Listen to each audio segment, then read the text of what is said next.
Fala quarto ano, tudo jóia? Estamos aqui para mais uma aula com hoje, falando sobre a autocorreção dos capítulos 1 ao capítulo 3.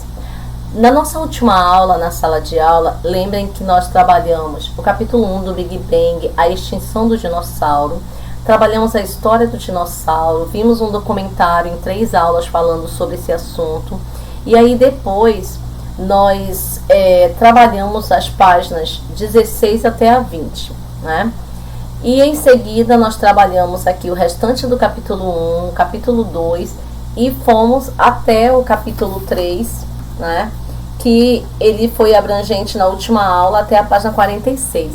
Então hoje nós iremos fazer a autocorreção das páginas 21 até 46 do nosso livro, tá bom? Para poder nós dar continuidade, os senhores saberem se acertaram as questões, tá bom? Então façam com calma, prestem atenção nas respostas, lembrando que se tua resposta tem coerência e está parecida com a do livro, permanece a sua resposta, combinado?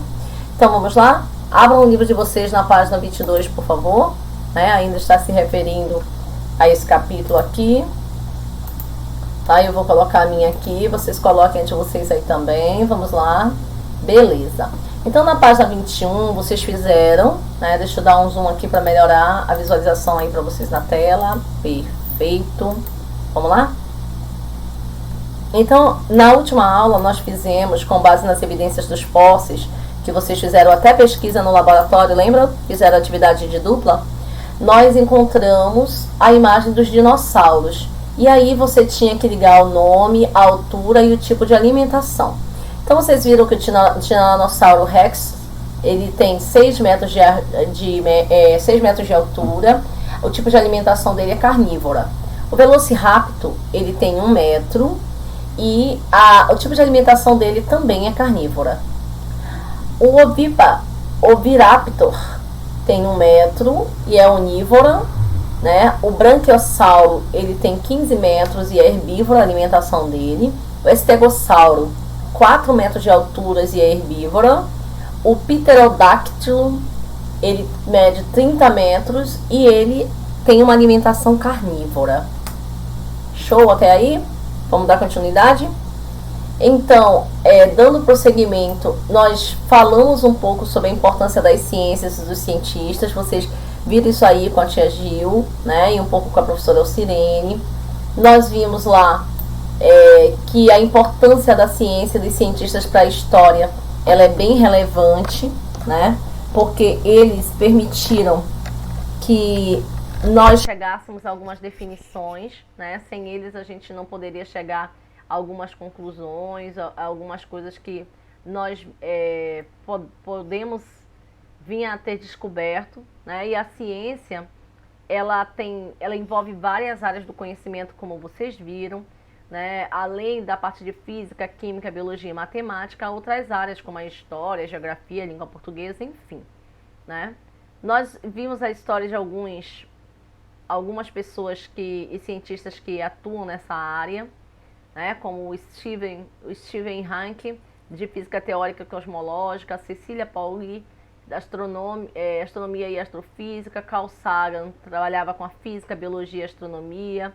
Neil deGrasse Tyson, astrofísica. Katharine Johnson, física e matemática. Valentina Tereskova, astronomia. Marcos Pontes, engenharia e astronomia. Então, na próxima página do Farol, ele traz um texto para vocês, Namorando a Natureza, que vocês devem ter lido. E logo a seguir, isso aqui eu estou falando da página 23, tá? E logo a seguir, nós temos aqui uma atividade que a professora Sirene vai subir aqui um pouquinho o quadro dela para sair de cima para os senhores enxergarem, tudo bem? Então ele pergunta aqui: 1. Quais os outros elementos da natureza vistos no decorrer deste capítulo cientistas observam e estudam? Então isso é uma pergunta para investigar, para instigar a vida de vocês estudantes, né? E os exemplos que a gente pode ter visto, não precisa colocar isso tudo, vocês vão colocar só assim. Os cientistas observam o quê? Os fósseis, a crosta terrestre e as variedades de seres vivos, como os animais e plantas. Só isso, não precisa colocar tudo isso que está aqui, né? Os fósseis, a crosta terrestre e as variedades de seres vivos como animais e plantas. O que o autor Marcelo Gleiser quis dizer no trecho? Num universo que continua crescendo, crescendo, crescendo. O autor está se referindo aqui ao Big Bang, a teoria científica sobre a grande expansão do cosmos, que, segundo ela, continua e continuará se expandindo. Questão número 3. E você, o que namora na natureza? Isso aqui é uma resposta pessoal, e a questão aqui dele usar a metáfora namorar, ele não quer tá dizendo do namorar, de gosto de um menino pela menina, não. Namorar é o que você gosta. O que você observa na natureza e você mais gosta, tá? É nesse sentido que a pergunta, que o termo namora está se referindo, tá bom? Dando continuidade, na próxima página, que equivale à página 24, ele traz o registro de viagens, né? Ele fala lá sobre o petróleo. O que é um combustível fóssil? Pesquise e depois cite quais produtos podem ser feitos a partir dele. Possíveis respostas que vocês poderiam ter dado. Não precisa colocar todas. A gasolina, o querosene, o óleo, diesel, os adubos, o corante, detergente, além de brinquedos como dinossauros de plásticos, todos esses são tipos de combustíveis que podem estar inclusos aqui, tá bom? Não precisa colocar todos, como eu falei. O número 2. Ao longo deste capítulo, vimos várias profissões científicas de pessoas que pesquisam, estudam, descobrem, inventam e ensinam coisas. E ele pede que você relacione a atividade ao que faz cada profissional. Por exemplo, o que faz o astrônomo? Se você perceber, bem aqui ó, no terceiro, você vai ver, é o cientista que estuda os astros, o céu e tudo que nele existe. Letra B, astrobiólogo. Onde é que esse cara vai ficar? Olha lá, bem aqui, ó. 1, 2, 3, 4, 5. Sexta coluninha. Sexto quadrado eu vou colocar. Astrobiólogo é o especialista que busca saber se há vida em outros planetas. Letra C, astrofísico. Olha lá, sétimo quadradinho, é o profissional que estuda como ocorrem as dinâmicas de funcionamento do universo. Astronauta é o cientista que viaja pelo espaço. Bem fácil, né? Cosmólogo, né? Onde é que está o cosmólogo? Lá para o final, ó. É o estudioso que pesquisa a origem, a estrutura e a evolução do universo. Paleontólogo. Quem é esse cara? É o profissional que estuda o passado da Terra por meio do estudo de fósseis. Geofísico. É o cientista que estuda a estrutura, a composição, as propriedades físicas e os processos dinâmicos da Terra. Engenheiro é o profissional que se ocupa da aplicação do conhecimento científico e tecnológico para desenvolver soluções técnicas. Físico, vou subir, ó. Tá aqui? Não, tá lá pro meio, ó. É o cientista que estuda os fenômenos e o funcionamento da natureza. Geógrafo, letra K tá lá em cima, é o profissional que estuda a Terra e os sistemas espaciais. E, por último, nós temos o historiador, que está bem aqui, ó. É o cientista que estuda o tempo e os acontecimentos no desenrolar do tempo. Espero que tenham acertado as alternativas. Vamos à próxima página, que traz a âncora, que é a página 25. Deixa eu visualizá-la melhor aqui para os senhores. Beleza? No decorrer do capítulo, falamos de 4 conceitos importantes para a ciência e para a história. Explique com suas palavras como você entendeu cada um. Essa aqui também era pessoal. Evidências. São provas e comprovações que não deixam dúvidas sobre um objeto, um fato ou uma discussão. Letra B, teoria. É uma hipótese sugerida como base de evidências e comprovação científica, mas que ainda assim deixa certa margem de dúvida. Letra C, fósseis. São restos de seres vivos, como animais e plantas, preservados por milhões de anos em materiais como rochas, gelos, cavernas, desertos, fundo de oceanos, enterrados em solos profundos, etc.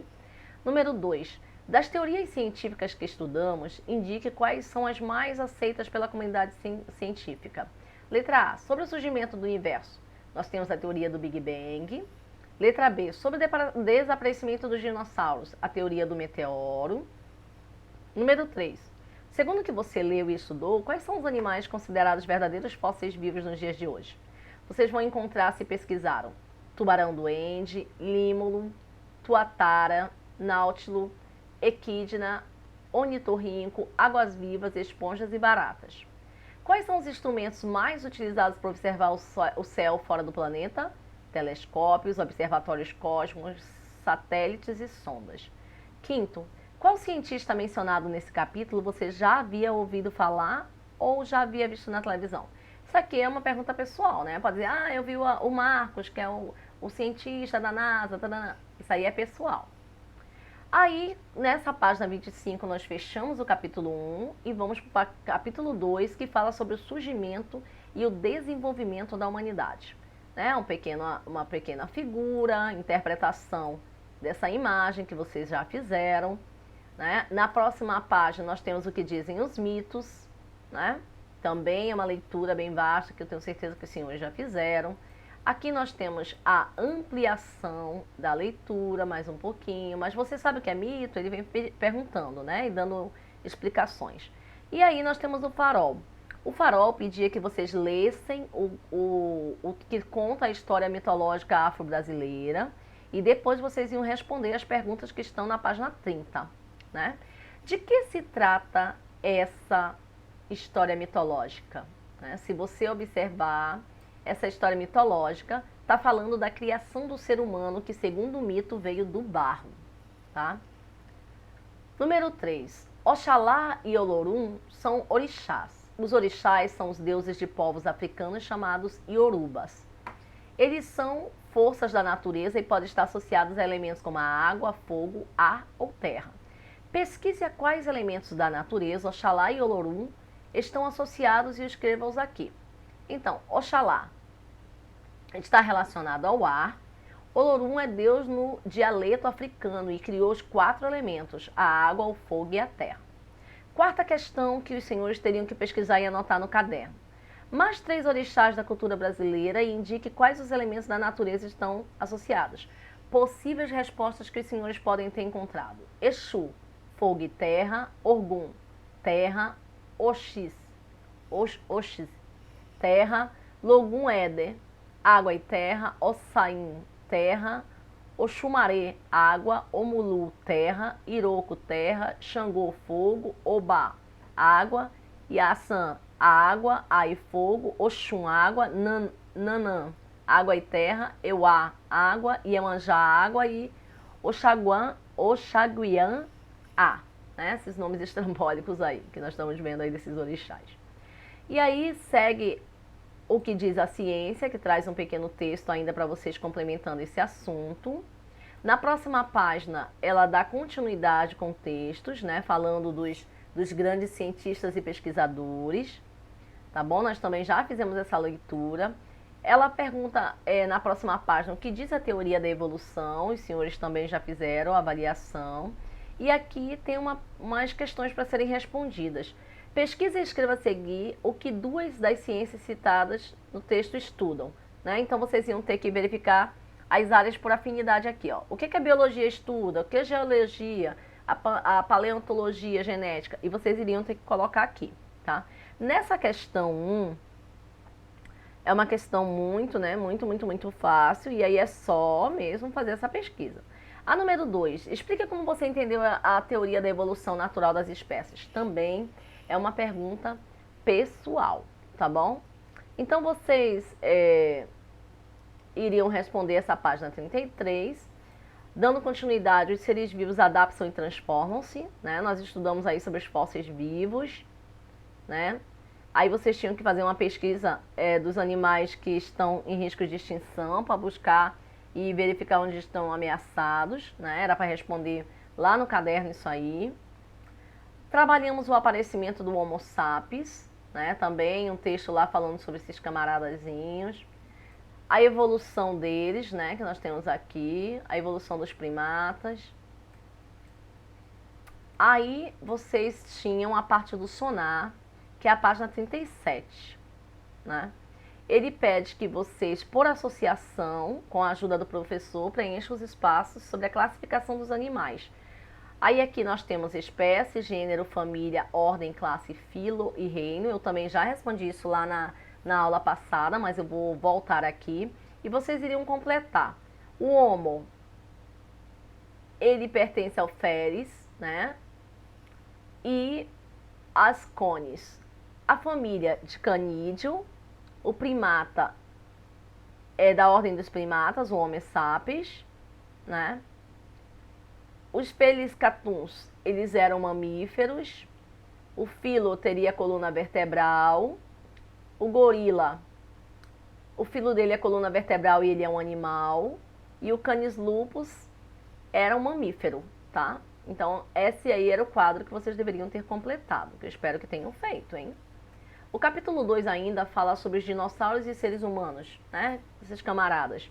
Também já vimos vídeo isso aí, pedi que os senhores consultassem e colassem aqui, consultassem a página 177 para melhor conseguir fazer a atividade.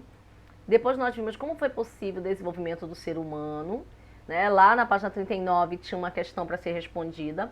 Ele pede que vocês busquem no dicionário o significado das palavras em destaques. Quem são elas, professoras? Bípede, atrito e fricção. Então, bípede é um animal que se apoia sobre dois pés ou sobre duas patas.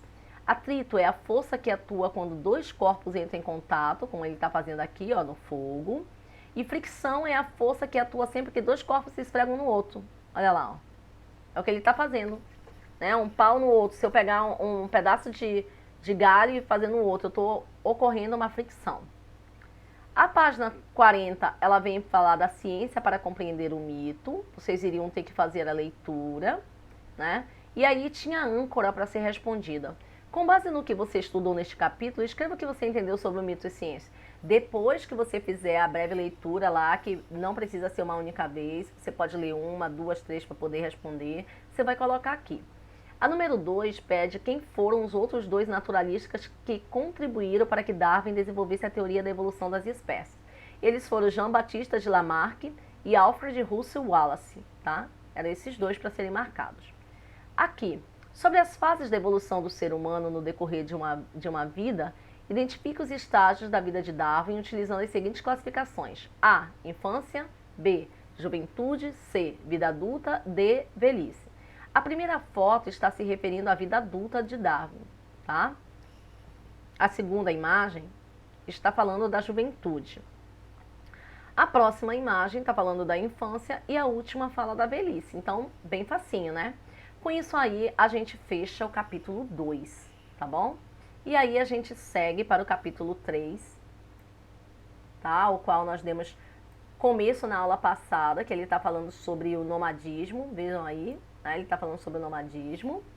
Então, nesse capítulo aí, ele vai pedir que vocês observem a imagem, trabalhem o que a imagem fala. Pede que nós respondemos aqui, ó, o todos a bordo, vocês já fizeram, né? Ele vem falar sobre a África, o berço da humanidade, que vocês também tinham até uma atividade como material de apoio. Vocês iriam ter que fazer a atividade que está lá na página 179 para poder realizá-la, que eu passei para vocês. Depois, vocês tinham uma atividade do sonar, né? Estão vendo aí a atividade do sonar? Deixa eu tirar aqui de cima a telinha. Então, ele pergunta aí na atividade do sonar. Deixa eu aumentar aqui um pouquinho para ficar melhor para vocês. Beleza? Vamos lá. A tecnologia atual nos permite reconstruir as imagens dos seres que viveram em outras épocas. A partir de ossos fossilizados, foi possível reconstruir a face de Lucy. Pesquise por que ela recebeu esse nome. Então, no momento em que ela foi encontrada, em 1974, tocava em fita cassete a música Lucy in the Sky White Diamonds, da banda britânica The Beatles. Por isso que ela recebeu esse nome, tá? Localize e pinte com lápis de cor laranja no mapa da África o país onde Lucy foi encontrada e escreva o nome. Então, vocês iam ter que marcar bem aqui, tá? E o país era a Etiópia, né?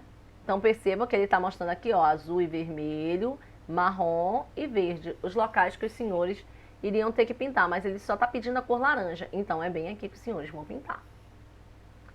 Ele pede que você pesquise e assinale na questão número 3, com o X, quais foram os outros fósseis de homídeos encontrados no continente americano. Em seguida, identifique em que país os africanos foram encontrados, depois pinte no mapa acima o país com a cor correspondente. Então, o Homo erectus, o erectus, né? Eu vou pintar aqui o Quênia, ó, né? Vocês vão afirmar aqui, ó, o Homo rudolfensis com Quênia, de vermelho, o Homo eagaster na África do Sul, de verde, e o Homo habilis na Tanzânia, de marrom, né? Então, vai ficar assim, ó, laranja da questão acima, que é o local onde Lúcia é encontrada. Depois eu vou pintar essa área de azul e vermelho, aqui marrom e aqui verde. Bacana? A página 46, sobre a Idade da Pedra, que nós trabalhamos, fomos até ela na última aula, ela pede que vocês consultem a linha da história na página 179 do material de apoio, que está falando sobre a Idade da Pedra e o Paleolítico, para poder responder aquela questão que eu passei para vocês. Qual é a diferença entre ser nômade e ser sedentarizado? Né? Vocês iriam elaborar alguns pontos de características de cada um desses conceitos e iam escrever do lado do diagrama, tá bom? E é por aqui hoje que a gente para essa revisão, continuando na próxima aula, na página 47 do livro. Beijo!